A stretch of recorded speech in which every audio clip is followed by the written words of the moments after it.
రక్ష చేస్తానన్నాడు. మళ్ళీ చుట్టారు. ఇంత మందర పర్వతం వీపు మీద తిరిగిపోతుంటే ఆది కూర్మానికి బాధ పెట్టదా అంటే ఆయనకి ఎప్పటి నుంచో కొద్దిగా వీపు దురదెడుతోందంటే గోకేవాడి కోసం చూస్తున్నాడు. అందుకని మందర పర్వతం తిరిగితే ఆయన దురద తీరలేదు అన్నారు పోతన గారు. ఎంత గమ్మత్తుగా చెప్తారో చూడండి. ఆ మందర పర్వతాన్ని పెట్టి మళ్ళీ పావును చుట్టారు. మళ్ళీ వీళ్ళు తలకాయలే పట్టుకున్నారు. ఇది మూఢత్వం. తలకాయలు అట్టుకున్నారు, వాళ్ళు తోకట్టుకున్నారు. మళ్ళీ మొదలెట్టండి అన్నారు. మళ్ళీ ఇద్దరు మళ్ళీ మొదలు పెట్టారు. ఈసారి మళ్ళీ సంతోషం ఎక్కువైపోయింది. ఎందుకంటే ఇప్పుడు ఇంక టాలెంట్ ఎక్కర్లేదు, కింద ఆది కూర్మ ఉంది, మందరగిరిని తిప్పేస్తే చాలు. ఎంత సంతోషం వచ్చేసిందో. వచ్చేసి పెద్ద పెద్ద అరుపులు మొదలెట్టారు. తిప్పండి అంటే భుజాలు తరుచుకుంటున్నారు, పేర్లు చెప్పుకుంటున్నారు, బిరుదులు చెప్పుకుంటున్నారు. ఇటువైపు బలి చక్రవర్తి ఉన్నాడు, ఇటువైపు విరోచనుడు పుట్టబోతున్నాడు, మేము ప్రహ్లాదుడి వంశంలో వాళ్ళం అంటున్నారు. పేర్లు చెప్తున్నారు, పెద్ద చప్పుళ్ళు చేస్తున్నారు, అల్లర్లు చేస్తున్నారు, పరిగెడుతున్నారు. ఇటు వాళ్ళు ఇటు పరిగెడుతున్నారు, అటు వాళ్ళు అటు పరిగెడుతున్నారు. ఇటు పరుగు అటు పరుగు, ఇటు పరుగు అటు పరుగు. భూమి అదిరిపోతోంది. ఈ పాల సముద్రాన్ని చిలికేస్తుంటే మొత్తం సముద్రం అంతా పైకి లేస్తోంది, కింద పడుతున్నాయి కెరటాలు. అడుగున ఉన్నటువంటి అనేకమైనటువంటి జీవరాశులు కల్లోల పడిపోతున్నాయి. తిమింగలాలు కూడా ఆ మందరగిరి తిరుగుతున్నప్పుడు దాని అంచులు తగిలి, దెబ్బలు తగిలి అటు ఇటు నోళ్లు తెరుచుకుని తిరుగుతున్నాయి. సిద్ధులు, చారణులు, యక్షులు, గంధర్వులు, కిన్నెరులు, కింపురుషులు, దేవతలు ఆకాశంలో నిలబడిపోయారు. ఏమాశ్చర్యం! వాసుకుని తాడుగా పట్టుకుని శ్రీమన్నారాయణుడు కూడా చిలుకుతున్నాడు అని ఆకాశం అంతా నిలబడి చూస్తున్నారు. ఏమిటని? ఈ చప్పుడు ఎంత దూరం వచ్చిందో తెలుసా అండి? ఒక్కొక్క ఫ్యాక్టరీలో ఒక్కొక్కసారి వచ్చిన శబ్దానికి ఊరు ఉలిక్కి పడిపోతుందే. అలా ఈ మందర పర్వతం తిరుగుతుంటే ఆ పాలవెల్లి లోపల అప్పటికప్పటికి మందరాగము తిరుగన్ చప్పుడు నిండెన జాండము చప్పెడిదే మధురి చెవులు చిందరగొనియన్. ఎక్కడో సత్యలోకంలో భావసమాధిలో ఉన్నాడు చతుర్ముఖ బ్రహ్మగారు. ఈ చప్పుడు ఆయన చెవుల్లో పడి ఆయన బహిర్ముఖుడయ్యాడు. కమండలం పట్టుకుని సత్యలోకంలోంచి బయటికి వచ్చాడు. ఏమిట్రా ఈ అల్లరి, ఏమిటి చప్పుడు అన్నాడు. స్వామి ఆశ్చర్యం, పాలసముద్రం చిలుకుతున్నారు చూడండి, నారాయణుడు కూడా ఉన్నారన్నారు. ఆయన కూడా పైనుంచి కిందకి చూస్తున్నారు. పాలసముద్రం చిలుకుతుంటే హోరెత్తిపోతోంది. చిత్రం ఏమిటో తెలుసా అండి? చిలికేసేటప్పుడు ఎంత సరదాగా ఉందో. ఇంతకు ముందు ఎప్పుడు చెయ్యని పని కదా. ఇలా పరిగెత్తడం, అలా పరిగెత్తడం, ఈ పావట్టుకు తిప్పేస్తుండడం. కింద ఆది కూర్మ ఉంది, వీళ్ళకి తెలియట్లేదు, తిరిగేస్తోంది మందర పర్వతం. మంచి సంతోషంగా పరిగెడుతున్నారు.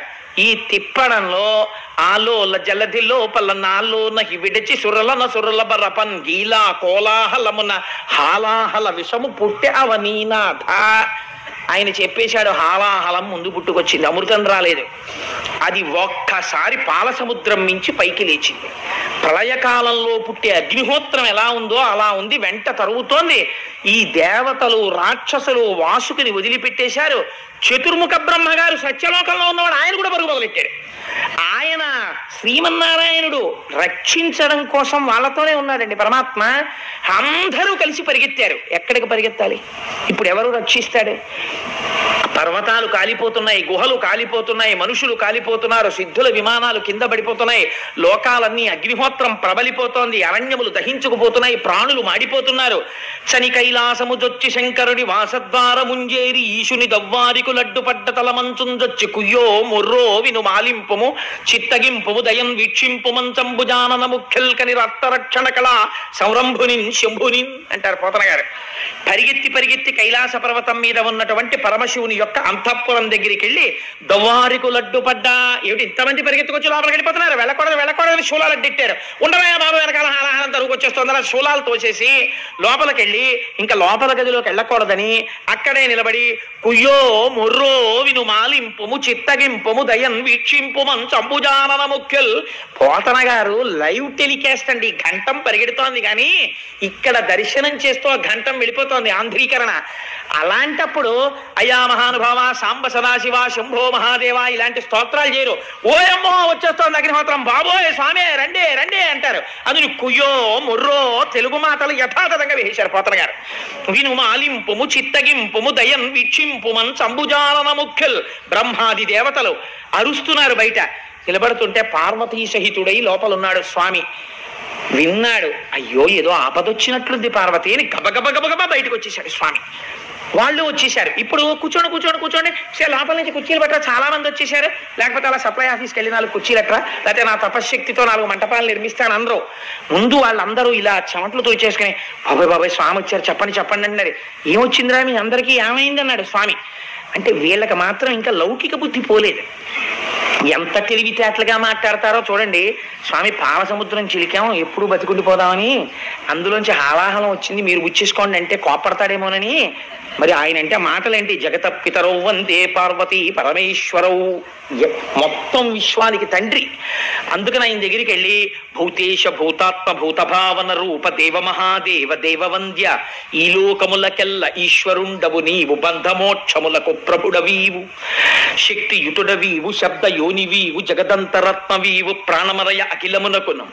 అందుకని స్వామి నువ్వు అటువంటి వాడివి. అగ్నిముఖంబు పరాపరాత్మకమాత్మ కాలంబుగతి రత్నగర్భపదము శ్వశనంబు నీ యూర్పు జలేషుండు దిశలు కర్ణంబులు దివము నాభి సూర్యుండు కన్నులు శుక్లంబు సలిలంబు జఠరంబు జలతులు చెదలు శిరము సర్వౌషధులు రోమచయము శల్యంబులద్రులు మానసమృతకరుండు చందములు ధాతువులు ధర్మసమితి హృదయము ఆస్య పంచకముపనిషద ఆహ్వయంబు అయిన నీరూపు సదసత్వమై శివాఖ్యయై స్వయం జ్యోతియ్యొప్పు ఆజ్యమగుచు సమస్త బ్రహ్మాండములను ఈశ్వర స్వరూపంగా చెప్పేశారు.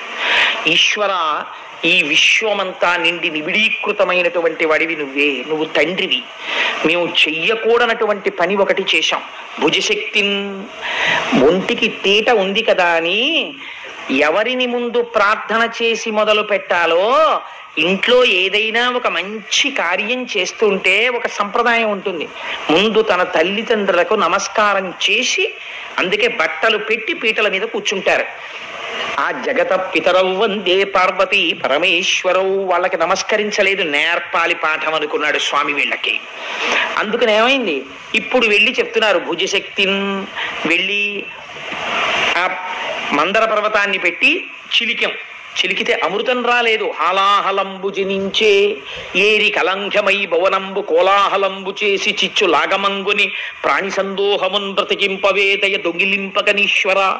స్వామి, హాలాహలం బుట్టి లోకాల్ని కాల్చేస్తోంది, అది నువ్వు ఏమనుకోకు, ఇలా అన్నామని నువ్వు ఉచ్చేసుకో స్వామి అన్నారు. అని పైగా ఓ మాట చెప్పారు, 3 లోకములకు 3 కాలములకు 3 మూర్తులకు మూలమగుచు, నువ్వే భూత భవిష్యత్ వర్తమాన కాలముల రూపంలో ఉంటావు, నువ్వే బ్రహ్మ విష్ణు మహేశ్వర రూపంలో ఉంటావు, నువ్వే సృష్టికర్త స్థితికర్త ప్రళయకర్త రూపంలో ఉంటావు. అందుకని 3ంటికి ఆధారమైనటువంటి మూల పురుషుడు కనుక ఈశ్వర నువ్వు పుచ్చేసుకో.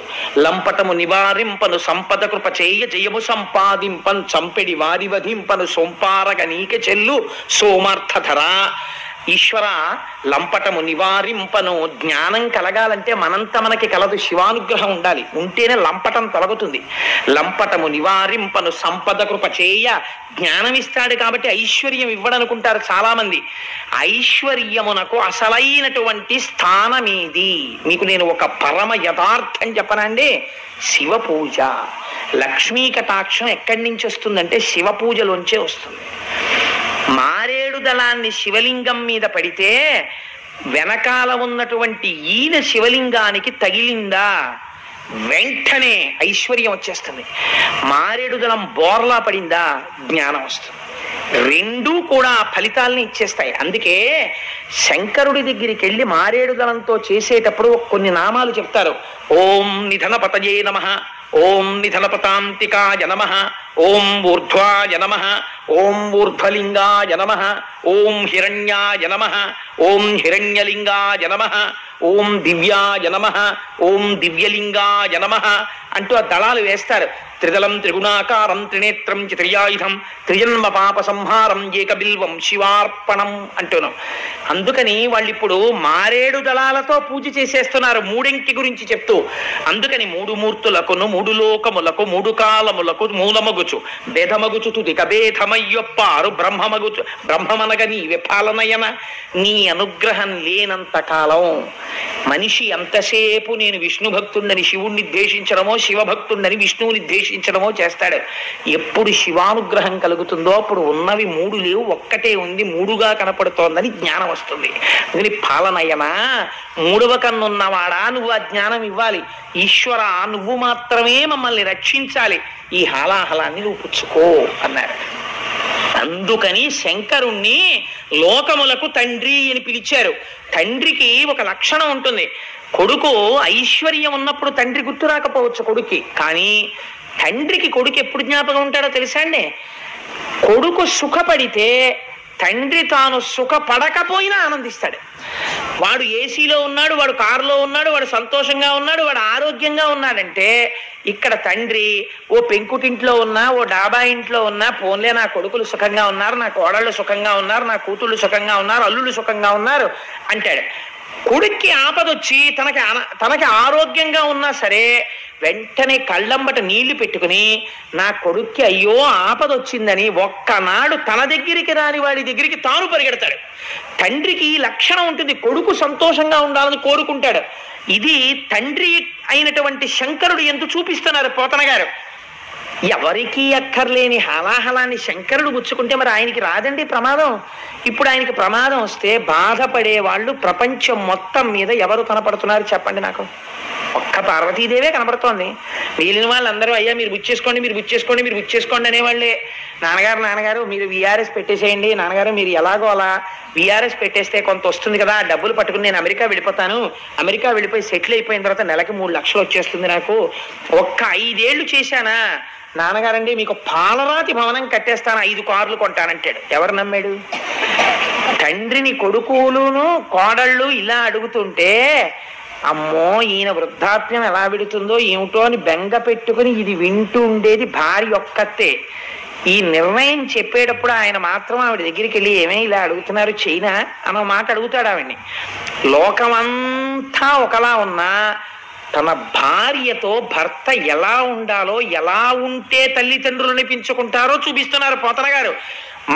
నేనండి మా ఆవిడికేం చెప్పను, నేనే చేస్తాను అన్నీని అన్నవాడు ధూర్తుడు. భార్యకి చెప్పాలి, అది గౌరవం. నీ జీవిత భాగస్వామి, నీ ఆత్మ, నీ ఊపిరి. తెలిసి తెలియని వాళ్ళు మగవాడు ఏదో గొప్పవాడు అయిపోయాడు, ఆడది తక్కువైపోయింది అంటారు, కానీ ధర్మశాస్త్రాలు ఎక్కడ అలా మాట్లాడలేదు. ఎక్కడ మాట్లాడినా భార్యకి పెద్దపీట వేసి మాట్లాడాయి.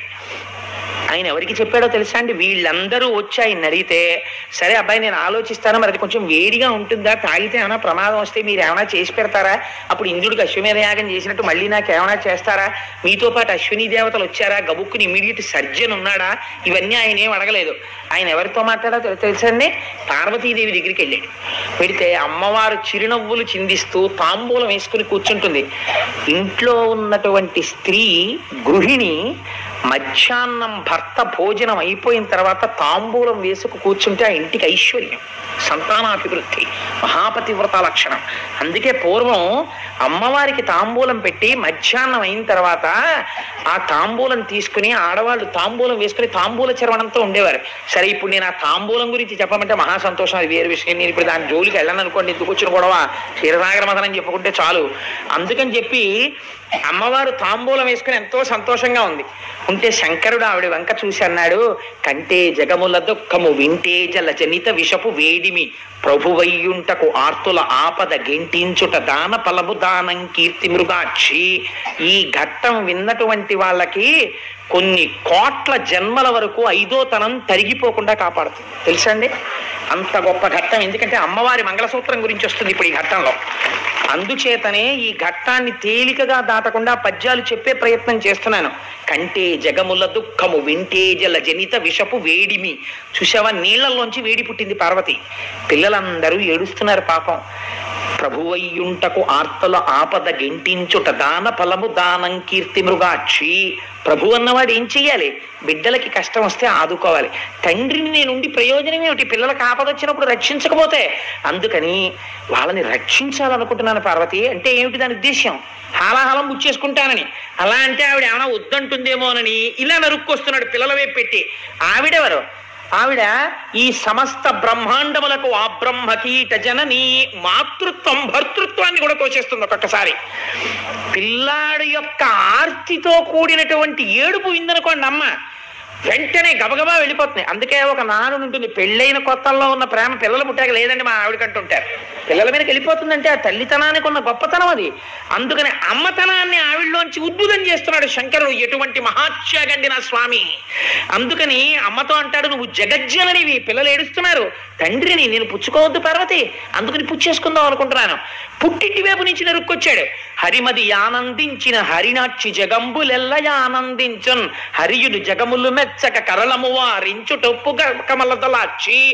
మీ అన్నయ్య ఉన్నాడు కదా శ్రీ మహావిష్ణువు, నారాయణ నారాయణి. రేపు లక్ష్మీ కళ్యాణం ఇంద్రుగాని అందరూ వచ్చి ఆయన్ని దెప్పి పొడుస్తారు. నల్లగా ఉన్నాడు, పెద్ద పెళ్లి కొడుకు వచ్చాడు, బొల్లిగద్దనెక్కి వచ్చి ఇంత గొప్పవాడిని పెద్ద వనమాల వేసుకుంటానంటాడు. లక్ష్మీదేవిని చూసేటప్పటికి ఇలా బుర్ర వచ్చేసాడు, జీలకర్ర బెల్లం పెట్టమని అన్నారు. అప్పుడు ఆయన ఆదుకుని మాట్లాడింది ఎవరో తెలుసా అండి? రేపు ఆ ద్విపద చెప్తాను, మీరు తెల్లబోదురు కానీ వింటే నిజంగాను. ఆయన పోలికలతో ఉన్న నల్లటి పిల్ల ఎవరో తెలుసా అండి? పార్వతీదేవి, నారాయణి, మా అమ్మే, అందుకే నల్లగా ఉంటుంది పార్వతీదేవి. ఆవిడ వచ్చి నారాయణుణ్ణి ఎంత వెనకేసుకొచ్చిందో మీకేం తెలుసు, నలుపు గొప్పతనం ఎంతో. అసలు ఆ నలుపు గురించి మాట్లాడుతుంది. నల్లగా ఉన్న వాళ్ళందరికీ అభయమే. అలాంటివి చెప్పి ఏమిటో నలుపు అంటారు, మా నలుపులో ఎంత నాణ్యం ఉందో అని చెప్పుకోవచ్చు. అంత నలుపు గురించి చెప్పింది ఆవిడ ఆ రోజున. రేపు వస్తుంది పార్వతీ లక్ష్మీ కళ్యాణంలో చూద్దురు కానీ. అందుకని అటువంటి తల్లి కదా ఆ నారాయణుడు. నారాయణి స్త్రీ రూపంలో ఉంటే పార్వతీదేవి, పురుష రూపంలో ఉంటే శ్రీ మహావిష్ణువు. అందుకే ఇద్దరు అలంకార ప్రియులై ఉంటారు, ఇద్దరు ఈశ్వరుడి పక్కకే చేరిపోతారు, పరమశివుడి పక్కకి. అందుకని చిత్రం ఏమిటంటే ఈ పార్వతీదేవి వంక చూసి చెప్తున్నాడు, మీ అన్నయ్య స్థితికారుడు, లోకాలన్నింటినీ నిలబెట్టాలి, లోకాలకు ఇబ్బంది వచ్చింది, మీ అన్నయ్య కూడా వచ్చాడు, బావమరిది బతకగోరుతాడు, బావమరిది వచ్చినప్పుడు పెద్ద అతిథి, మరి నేను ఆయన్ని సంతోష పెట్టద్దు, ఇవాళ నేను ఆయనకు ఉపకారం చేయదు, మీ అన్నయ్య ఏమైనా అనుకోడు, నయ్య నా వెళ్ళాలా అవుతుందో అంటే, అందుకని నేను చేసేస్తాను. వాళ్ళది ఎంత పవిత్రమైన అనుబంధం అండి. ఈ శివకేశవుల మధ్య భేదాలు చెప్పే వాళ్ళకి నోళ్ళు ఎలా వస్తాయో నాకు అర్థం కాదు, ఏ పురాణంలో లేనిది. అందుకని హరిమది ఆనందించిన హరినాక్షి జగంబులెల్ల ఆనందించున్, హరియును జగములు మెచ్చక గరళము వారించు టొప్పు కమలదలాక్షి, భక్షింతు హాలాహలమును రక్షింతును ప్రాణికోట్లు మధుర. నేను తినేటప్పుడు ఎలా తింటానో తెలుసా? రక్షింతు ప్రాణికోట్లను భక్షింతును హాలాహలము మధుర పలరసము క్రియన్, వీక్షింపుము నేవు నేడు అని నేను ఇప్పుడు ఒక చిన్న ద్రాక్ష పండు తినేసినట్టు తినేస్తాను పార్వతి ఈ హాలాహలాన్ని. దానివల్ల నాకేమైనా ఇబ్బంది వస్తుంది అనుకుంటున్నాయేమో, ఏం భయం లేదు, నువ్వు అలా చూస్తుండు. ఎలా తింటానో తెలుసా? తినేటప్పుడు పండు నోట్లో పడేసుకుంటాను. రక్షింతు ప్రాణికోట్లను, ఈ ప్రాణికోట్లన్నింటినీ రక్షిస్తాను. ఇదొక దివ్యమైన లీల, నా లీల. ఈ లీల చూసి మనసులో అనుభవించిన వాడికి రక్షణ. అందుకని నాకు ఇప్పుడు కొత్త బిరుదునామం వస్తుంది. నువ్వేం చేస్తావో తెలుసా? హాయిగా అలా కూర్చుని వీక్షింపుము నీవు నేడు వికచాబ్జముఖి, ఇంత మాత్రం బెంగెట్టుకోక మా ఆయనకి ఏమవుతుందోనని అని చక్కగా సంతోషంగా అలా చూడు, నేను ఎలా తినేస్తానో చూద్దుగలవి అన్నాడు. అంటే ఆవిడంది, సరే మీకు ఎలా ఇష్టమైతే అలా చేయండి. భార్యలు సాధారణంగా ఓ మాట అంటుంటారు, వాళ్ళకి కొంచెం ఇష్టం లేని పనేమో అనుకున్న దాన్ని చేయడానికి నేను పెద్ద పునాది వేస్తాడు. వేసి ఈ శ్రీ అంటే నాకు నోటికి గబుక్కుని వచ్చేస్తుంది, ఏదో ఇలా చేస్తే మనకి చాలా మంచిది, చక్కగా ఏమిటి మనుష్యులమై పుట్టి చక్కగా మనం చేసిన తర్వాత ఓ పుణ్యకార్యం చెయ్యాలి కదా, ఏం పర్వాలేదు, అంతకైతే వచ్చే నెల జీతంలోనో ఎక్కడో మనం దాచుకుందాం ఓ 1000 రూపాయలు, ఈ నెల ఇలా ఖర్చు పెట్టేస్తే బాగుంటుందని నేను అనుకుంటున్నాను, మళ్ళీ కాలము దేశము అన్నీ కలిసి వస్తాయా అని ఇన్ని చెప్తే ఆవిడ ఏమంటుంది, ఓహో వీడికి అటువైపుకు ఉంది, అందుకని ఇంత ప్రణాళిక చెప్పాడు మనకు అనుకుని, మీకు ఎలా ఇష్టమైతే అలా చేయండి కదండి.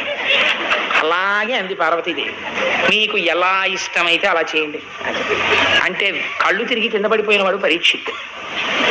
ఏమయ్యా లోకమంతా హలాహలం పుచ్చుకోమంది, ఎంత మంచం మీద ఉన్న మొగుడైనా పెళ్ళం ఏమంటుంది, నా పసుపు కుంకాలు నిలబడితే చాలంటుంది, కానీ ఆయనకు 4 మాత్రలు వేసి లాగే అవతల పారేద్దరు అందు కదా. అలాంటిది ఆయన థమ్సప్ పుచ్చుకుంటున్నాడా, కోకోకోలా పుచ్చుకుంటున్నాడా, హలాహలం పుచ్చుకుంటున్నాడు. ఆవిడ చూస్తే లోకములకంతటికి పెద్ద ఇల్లాలు, పెద్దింటమ్మ అని పేరు, పసుపు కుంకాలకి సంబంధించిన విషయం, భర్తని హాలాహలం పుచ్చుకోమని ఎలా ఒప్పుకుందయ్యా పార్వతీదేవి అన్నాడు.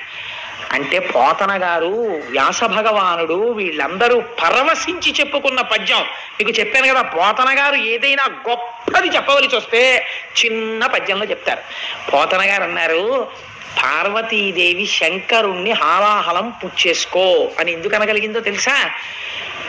మృంగెడివాడు విభుండని మృంగెడిదియు గరళమనియు మేలని ప్రజకున్ మింగమని సర్వమంగళ మంగళ సూత్రము నెంతమది నమ్మినదో. ఆవిడ శంకరుడు విషం తాగుతున్నాడని తెలుసు, విషం తాగితే ప్రమాదమని తెలుసు, తాగుతున్నవాడు తన భర్తని తెలుసు, అయినా తాగమంది. ఎందుకంతో తెలుసా? ఆవిడ సర్వమంగళ, ఆవిడ సర్వమంగళ అయి ఆవిడ మెడలో మంగళసూత్రం ఉండగా శంకరుడికి ఇబ్బంది ఎందుకు వస్తుందయా? తాగేయమంది. తన మెడలో ఉన్న మంగళసూత్రమును సర్వమంగళ అన్న దేవత ఉన్నది. అందుకే స్త్రీ నిద్రలేస్తే పక్కన ఉన్న భర్త పాదములకు నమస్కరించరు, లేవగానే ముంద తాళిబొట్టు తీసి నమస్కరిస్తారు. అలా నమస్కరించగలిగినటువంటి స్త్రీల వలన ఈ దేశానికి ప్రపంచవ్యాప్తంగా గౌరవం వచ్చింది. లేకపోతే ఎక్కడుందండి ఇటువంటి స్త్రీ జాతి వేరొక దేశంలో? ఇవాళ కలిసి ఉంటే కలిసి ఉండడం, పప్పు మాడిపోయిందంటే విడాకులు ఇచ్చి వెళ్ళిపోవడమే. కానీ ఎంత ధూర్తుడైనా లేవగానే ఇలా కళ్ళకద్దుకొని అమ్మా సర్వమంగళ, నన్ను కొట్టిన గాడిద కొడుకు కూడా ఇలాగే బతికుండాలని కోరుతుంది ఆ స్త్రీ. ఇది స్త్రీ జాతి ఔన్నత్యం ఈ దేశంలో. దీని గురించి తక్కువ చేసి మాట్లాడటం ఎప్పుడూ చేయలేదు పురాణాల్లో. కాబట్టి మంగళసూత్రము నెంతమది నమ్మినదో. శంకరుడి జీవనమునకు హేతు పార్వతీదేవి మెడలో మంగళసూత్రం అని తీర్పిచ్చారు పోతన గారు. మా శంకరాచార్య స్వామి అయితే సౌందర్యలహరిలో ఇంకో అడుగు ముందుకేసి సుధామప్యాస్వాద్య ప్రతిభయజరా మృత్యుహరిణీం విపద్యంతే విశ్వే విదిశతమఖముఖాద్యాది విశద కరాళం యక్షేళం కబలతవ తక్కాల కలనా నశంభోస్తన్మూలం తవజనని తాటంక మహిమా అన్నారు. అమ్మా ఆనాడు శంకరుడు ఏమిటో వెళ్ళాడు, హాలాహలం మింగేశాడని తెలియక వీళ్ళందరూ చెప్పుకుంటారు. ఆయన గొప్పే ఉందమ్మా, అలా మింగేశాడంటే కారణం నీ చెవులకు పెట్టుకున్న తాటంకాలమ్మా అన్నారు.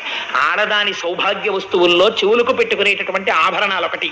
ఎట్టి పరిస్థితులలో భర్తకి చెవికి ఆభరణం లేకుండా కనపడకూడదు స్త్రీ. ఏ కారణం చేతనైనా తాటంకములను తీయవలసి వస్తే ఏవి పడితే అవి చెవిలో పెట్టుకుని ఉండడానికి వీలు లేదు. అది గండకాలమైతే భర్తకి తీసుకొచ్చేస్తుంది మృత్యువుని. ఏవి పెట్టుకోవాలి? 4 తాటాకులు తెప్పించుకుని చీల్చుకుని, అందుకే అమ్మవారికి సౌభాగ్యదాయిని అని పేరు. ప్రపంచంలో 8 ఉన్నాయి సౌభాగ్య వస్తువులు. వీటిని కాలితో తంతే లక్ష్మీదేవి వెళ్ళిపోతుంది. అందులో ఉప్పు ఒకటి. అందుకే ఉప్పొద్దు అని కానీ ఉప్పు తగ్గిందని కానీ భోజనం దగ్గర అనరు. భోజనం అయిపోయిన తర్వాత చెప్తారు ఉప్పు తగ్గిందని. అందుకే ఉప్పు తగ్గిందని ఉప్పు లేదని అనకూడదు కాబట్టి ఉప్పు చివర వేసి వదిలేస్తారు తప్పించి. ఉప్పు అంత మంగళ వస్తువు తెలుసా అండి. అందుచేత ఉప్పు, పెరుగు, అనుములు, తాటి చెట్టు ఇలా కొన్ని ఉన్నాయి. ఆ తాటాకు యందు అమ్మవారి తత్వం ఉంటుంది, సౌభాగ్య వస్తువు. అందుకే తాటంక మహిమ అంటారు. అసలు అప్పుడప్పుడు చెవులో తాటాకు పెట్టుకుంటూ ఉండాలి. పూర్వం తాటాకే పెట్టుకునేవారట, అందుకే తాటంక మహిమ అంటారు. తాళి అన్నది కూడా తాళ. పూర్వం తాటాకు కట్టించేవారు మంగళసూత్రంలో. నాకు అప్పుడప్పుడు కోరిక అనిపిస్తుంటుంది, ఉన్నది ఒక్కతే కూతురు కదా, కొడుకును. అందుకని నా కూతురు పెళ్లికి వీలైతే మగపెళ్లి వారు అంగీకరిస్తే మంగళసూత్రంలో తాటాకు కూడా కట్టిద్దాం అనుకుంటుంటాను. తవజన తాళ కదా, అది కదా సౌభాగ్య వస్తువు అని. అందుచేత ఆ తాటి ఆకు ముక్క చెవిలో పెట్టుకుని ఆభరణాన్ని తీయాలి తప్ప అలా ఎప్పుడు పడితే అప్పుడు చెవికి ఉన్న ఆభరణం తీయకూడదు. ఒకవేళ తీసినా భర్తకి కనపడకూడదు. ఆ చెవికి ఆభరణాలు లేనప్పుడు చెప్పాలి, ఏమంటే మీరు కాసేపు నన్ను చూడకూడదు అని చెప్పాలి. చెప్పి మళ్ళీ ఆభరణం కడుక్కుని మళ్ళీ పెట్టుకున్నాక భర్తని చూడాలి. ఈలోగా గబుక్కుని ఎవరైనా చూస్తారేమోనని తాటాకు పెట్టుకుని ఉండాలి. చెవి ఆభరణానికి మన ధర్మశాస్త్రంలో అంత గొప్ప స్థానం ఉంది. అది భర్త ప్రాణాలని నిలబెడుతుంది చెవి తాటంకం. సరే, అందుచేత అమ్మా మంగళసూత్రము నెంతమది నమ్మినదో. ఆ తల్లి మంగళసూత్ర మహాత్మ్యమయ్యా. తన చుట్టూంసుర సంఘముల్ జయ జయద్ధానంబులన్ బొబ్బిడన్ ఘనగంభీరవంబుతో శివుడు లోకద్రోహి హుంపోకు రమ్మని కింగేల తమల్చి కూర్చి కటిగానంకించి జంబూపలంబున సర్వంకచమన్ మహావిషము నాహారించి హేలాగతిన్. దేవతలందరూ జయ జయద్ధానాలు చేస్తుంటే శంభో శంకర హర హర మహాదేవ అని అరుస్తుంటే సింహాసనం దిగి ఎదురొచ్చే ఎక్కడికి పోతావే హలహలమా రా అని ఆయన ఎదురెళ్ళి దాన్ని పట్టుకుని చేతిలో పట్టుకుని నలిపి ఉండ చేసి నేరేడు పండంత చేసి గభాల నోట్లో పడేసుకుని మింగేశాడు. మింగేస్తే మరి ఆయనకి ఏమైపోలేదా అని అనుమానం వస్తుందేమో అని వెంటనే పోతన గారు చెప్పారు, కదలంబారవు పాప పేరు వడలన్ ఘర్మంబు జాలంబు పుట్టదు నేత్రంబులు నెర్రబారవు నిజ చూటాచంద్రుడున్ కందడున్ వదలంభోజము వాడదా విషమును ఆహ్వానించుచో డాయుచో పదిలంబై కడిచేయుచో దిగుచుచో భక్షించుచో మింగుచోన్. ఎదురెళ్ళినప్పుడు కాని, పట్టుకున్నప్పుడు కాని, ముద్ద చేసినప్పుడు కాని, నోట్లో పెట్టుకున్నప్పుడు కాని, మింగినప్పుడు కాని వేడి చేసి ఓ పొక్కు పుట్టలేదు ఆయన ఒంటి మీద.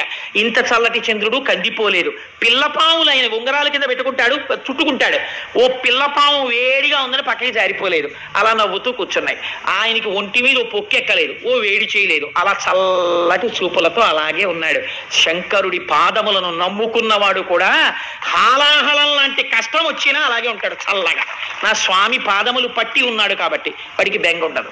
అందుచేత కానీ హరుడు గళమునందు హాలాహలము పెట్ట కప్పు కలిగి తొరని కడుపు నొప్పి అని సాధురక్షణం సజ్జనులకు నిన్న భూషణంబు కాది భూవరీంద్ర అంటారు పోతన గారు.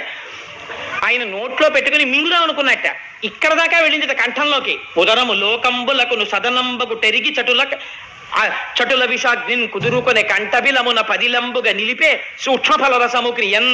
తీరం మింగేద్దాం అనుకుంటే అయ్యో కడుపు నిండా అధోలోకాలు ఉన్నాయి, పైన ఊర్ధ్వలోకాలు ఉన్నాయి. మింగేస్తే అధోలోకాలు కాలిపోతాయని మింగలేదుట, కక్కితే ఊర్ధ్వలోకాలు పోతాయి. పైకి వదలలేదు, కిందకి వదలలేదు. ఈ కంఠంలో పెట్టుకున్నట్టే. పెట్టుకుంటేట చాలా సంతోషించింది. ఎవరోట తెలుసా అండి? పార్వతీదేవిట. ఎందుకోట తెలుసా? భాగవతంలో లేరు కానీ నేను కలిపి చెప్తున్నాను. శంకరుడు మహాజ్ఞాని, తెల్లగా మెరిసిపోతుంటాడు. అసలు ప్రపంచంలో అందం ఎవరిదో తెలుసా అండి? శంకరుడిది. లింగ పురాణంలో చెప్తారు శివుడి అందం అంటే ఎలా ఉంటుందో. సామాన్యమైన అందం కాదైంది. అప్రాకృత శరీరం తం అతిమన్మథ రూపిణం కృతరీతి ఘనీభూతం సచ్చిదానంద విగ్రహం. అలా ఉంటాడు ఆయన. పేరుకున్న నెయ్యిలో ఉంటాడు, అంత తెల్లగా. అటువంటి మహాత్ముడు, మహాజ్ఞాని. మెళ్ళో ఓ పూసల గొలుసు కూడా వేసుకోడు, బంగారంది. పార్వతీదేవో సమస్త ఐశ్వర్యములకు ఆటపట్టు. అమ్మవారికి కోరికుండేదట, మా ఆయన కూడా చక్కగా ఏమైనా నీల పతకం ఉన్న గొలుసు వేసుకుంటే ఎప్పుడైనా అలా ఉత్తరీయం వేసి కూర్చుంటే, తెల్లటి గుండెల మీద నీలం పతకంతో గొలుసు వేసి కూర్చుంటే ఎంత బాగుంటాడో అనుకునేదిట. ఎప్పుడైనా వెళ్ళి ఏమండి ఈ పండక్కి అక్కర్లేదు, ఈ పావులు చాలు అనేవాడు. నాగభూషణుడు. అందుకని చంద్రోద్భాసిత శేఖరే స్మరహరే గంగాధరే శంకరే సర్పైర్భూషిత కంఠకర్ణ వివరే నేత్రోద్ధ వైశ్వానరే దంతిత్తకృత సుందరాంబరధరే త్రైలోక్య సారే హరే మోక్షార్థం కురుచిత్త వృత్తి మమలాం అంతైస్తు కింకర్మభిహి అంటారు శంకర భగవత్పాదులు. ఆయన చేసిన లీలల వల్ల ఆయనకి ఆభరణాలు వచ్చాయి. అందుకని నాగాభరణుడు ఆయన. అందుకని ఆయన ఏం పుచ్చుకోడు. కానీ ఇవాళ కంఠంలో నీలంగా ఉండిపోయిందిట ఆ విషం. ఉండిపోతే పార్వతీదేవి అనుకుందిట, అబ్బాయి నాళ్ళకి నీలమణి పెట్టుకుంటే కంఠం నీలంగా కాంతి పడి ఎలా ఉంటుందో మా ఆయన అలా ఉన్నాడని పొంగిపోయిందిట. లోకం పొంగిపోయిందిట. కడుపులోకి తీసుకోలేదు, బయటికి వదలలేదు, కంఠంలో పెట్టుకున్నాడని లోకం పొంగిపోయిందిట. అప్పటి నుంచి ఆయనకు పేరు వచ్చింది నీలలోహితుడు, నీలగ్రీవుడు అని. ఆయనకి నీలకంఠుడు అని పేరు. నీలకంఠ అని పిలిస్తే చాలట, ఓహో ఎవడో నేను చేసినటువంటి లీల స్మరించి పిలుస్తున్నాడని పొంగిపోతాట. అందుకే హాలాహల భక్షణ కథ హేలాగతి విన్న వ్రాయనెలమిపటింపన్ వ్యాలానల వృశ్చికముల పాడైచట రెట్టి జనులు భయ విరహితులై. 3 ప్రమాదములు హాలాహల భక్షణం విన్న వాళ్ళకి జరగవు. ఏమిటో తెలుసా అండి? హాలాహల భక్షణం కథ విన్న వాళ్ళకి పాము కరవదు. హాలాహల భక్షణం కథని నమ్మిన వాళ్ళకి తేలు కుట్టదు. ఇక నేను ఆశ్చర్యకరమైన విషయం చెప్పనా? నేను ఒకసారి హాలాహల భక్షణం చదువుకుని ఓ 4 రోజులు పోయిన తర్వాత మా ఆవిడ భోజనానికి పిలిస్తే ఈ హాలాహల భక్షణం వింటే తేలు కుట్టదన్నారు కదా అని ఏదో ఆలోచిస్తూ పెద్దాపురంలో మా మామగారి ఇళ్లలో తేళ్లు ఎక్కువ ఉండేవి. దాన్ని ఎప్పుడు తేలు కుట్టలేదు ఈశ్వరానుగ్రహం వల్ల. అందుకని ఎప్పుడన్నా కుట్టేస్తుందేమో అని భయం నాకు. అందుకని ఓ రోజు పైన చిడత ఇలా వేస్తూ ఏమిటే అని ఇలా అన్నాను. అని ఇలా చూసేటప్పటికి కరెక్ట్గా గడి ఇలా తిప్పడానికి చెయ్యిలా తిరిగింది, తేలు కొండి ఇలా కొట్టింది. ఈ వేలు ఇలా దాటిపోయింది, కొండి తగిలింది. అంటే ఈ వేలు మీద తగలవలసింది, అంత గురి చూసి కొట్టినా కొండి తగలలేదు, ఆగిపోయింది. మీకు ఆశ్చర్యకరమైన సంఘటన చెప్పనండి. హాలాహల భక్షణమే నన్ను రక్షించిందేమో. నేను సామర్లకోటలో ఉద్యోగం చేసే రోజుల్లో ఒకసారి స్కూటర్ హెడ్ లైట్ వేయడం మర్చిపోయి వచ్చేసాను. వచ్చేస్తే పెద్ద నల్ల త్రాసు తిరుగుతుండేది, రోడ్డుకు అడ్డంగా పడుకుంది. నా వెనక కూర్చున్న ఆయన చూసి అవునా పాము తిరుగుతున్నట్టుందండి అన్నాడు. టక్కన లైట్ వేసాను. లైట్ వేస్తే ఎదురుగుండా పాము. నా ప్రమేయం లేకుండా బ్రేక్ తొక్కేసింది కాలు, స్కూటర్ ఆగిపోయింది. స్కూటర్కు దరిద్రం ఉంటుంది, కాలు తీస్తే బ్రేక్ మించి ఎడంకాలు ఎత్తి స్కూటర్ మీద పెట్టుకుని ఉండడానికి ఉండదు, ఎందుకంటే ఓ కాలు కింద పెట్టి ఉండాలి. ఇలా ఉన్న పాము ఇలా వెనక్కి వచ్చింది తల. అప్పటికి దాని తోకటి ఉంది పొదల్లోకి, ఇలా పడగెత్తింది హెడ్ లైట్ కాంతిలో. నిజంగా నాకు ఇప్పటికీ మనస్సులో ఉంటుంది ఆ పడగ. మెరిసిపోతూ నాలుకలు రెండు ఇలా బయటికి వస్తూ ఎర్రగా ఇలా ఇలా ఇలా ఇలా తిప్పింది తల.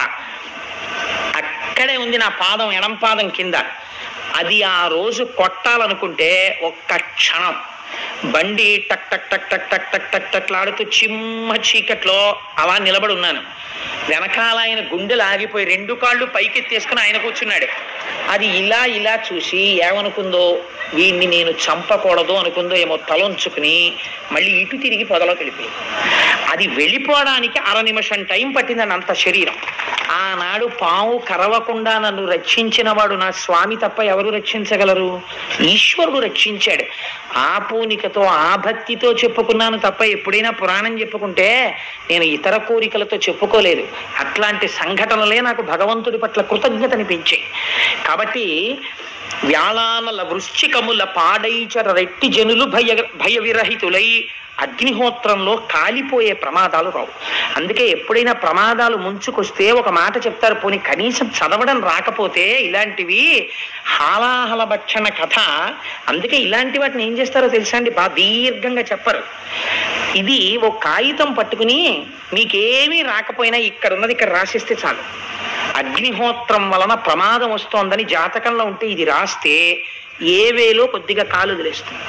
అంతంత శక్తులు ఇటువంటి లీలలయందున్నాయి. అది క్షీరసాగర మథనంలో ఆవిష్కరించి వ్యాస భగవానుడు ఫలశ్రుతి చెప్పారు. ఆనాడు స్వామి హలాహలాన్ని పుచ్చేసుకున్నారు, దేవతలందరూ సంతోషించారు, మళ్ళీ బయలుదేరారు. ఆనందంతో మళ్ళీ పాల సముద్రం దగ్గరికి వెళ్ళిపోయారు. అమ్మయ్యా, మొత్తానికి హాలాహల భక్షణం అయిపోయింది. ఈ పుణ్యమాని పార్వతీ పరమేశ్వరులు ఇద్దరిని చూసేశాం. చిత్రం ఏమిటో తెలుసా అండి, అగ్రపూజ అని ముందు పెద్దవాడికి నమస్కారం చేసి అప్పుడు మొదలు పెడతారు ఏ పూజ అయినా, తప్ప మామూలుగా మొదలు పెట్టకూడదు. ఒక పెద్ద ఆయన్ని ఎవరినో పిలిచి ఆయనకు నమస్కారం పెట్టి మొదలెడతారు. మొదలెడితే ఏమవుతుందో తెలుసా అండి, విఘ్నం రాదు. ఆయన ఒక ఆశీర్వచనం చేస్తాడు, ఆ ఆశీర్వచన బలం కాపాడేస్తుంది. కాబట్టి అందుకే పెళ్లిలో అంతమంది పెద్దలకి నమస్కారం పెట్టిస్తారు. అది జీవన యాత్ర. అన్నాళ్ళు కలిసి ఉండాలి, పెద్దలకి నమస్కారాలు పెట్టి అక్షతలు వేయిస్తారు. కానీ ఇవాళ మన దౌర్భాగ్యం ఏమైపోయిందంటే వాడు బూట్లు వేసుకుని నమస్కారం పెడతాడు, యువతల వాడు ఆశీర్వచనం ఎలా చేస్తాడు?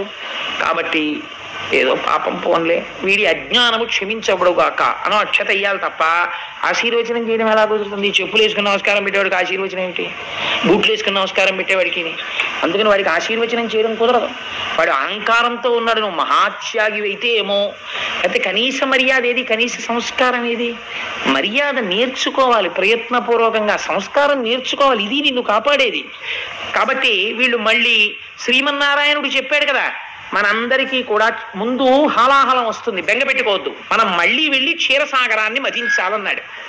అందుకని అందరూ బయలుదేరి ఇప్పుడు మళ్ళీ వాసుకుని చుట్టి మళ్ళీ క్షీరసాగర మదనం మొదలుపెట్టి ఉత్సాహంగా, ప్రమాదం వెళ్ళిపోయింది కదా, ఇంకా హాలాహలం వచ్చేసింది, ఇంకా ఏవో వస్తువులు వస్తాయన్నాడు ఆయన. ఓ మాట చెప్పాడు, హాలాహలం వచ్చినప్పుడు భయపడకండి, మళ్ళీ చెప్పండి, కానీ మంచి మంచి వస్తువులు వస్తాయి రే, కానీ వాటి మీద దృష్టి పెట్టుకోకండి అన్నాడు. అది ఏమిటో చూడాలనుంది, ఇవేమిటో చాలా మంచివి మన దృష్టి లాగేస్తాయి అన్నాడు, కానీ అడగద్దన్నాడు. కానీ అసలు అవి ఏమిటో చూద్దాం, ఒక్కొక్కటి వస్తాయని సంతోషంగా తిప్పేస్తున్నారు పాల సముద్రం వంక చూస్తూ. హలాహలం రావడం చూశారు కదా, కాబట్టి ఇప్పుడు కూడా అలాగే వస్తుంది అక్కడి నుంచి అని తిప్పుతున్నారు.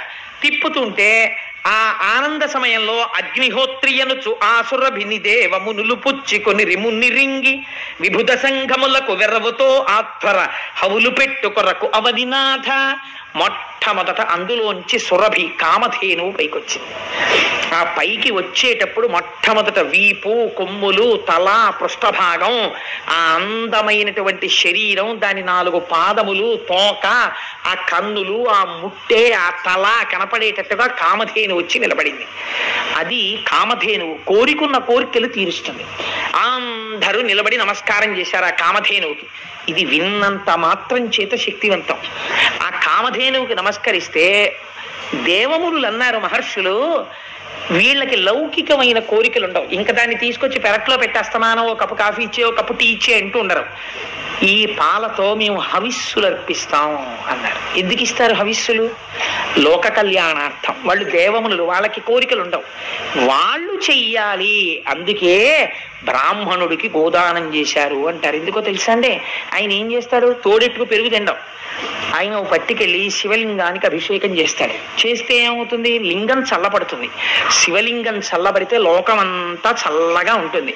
అందుకే ఆవు పాలు పట్టుకెళ్ళి అయ్యగారికి ఇవ్వండరా కాశిని అంటుంటారు పెద్దలు. కారణం ఏమిటి? దానివల్ల లోకమునకంతటికీ మేలు చేయించినటువంటి పుణ్యంలో 6వ వంతు తన ఖాతాలో పడిపోతుంది.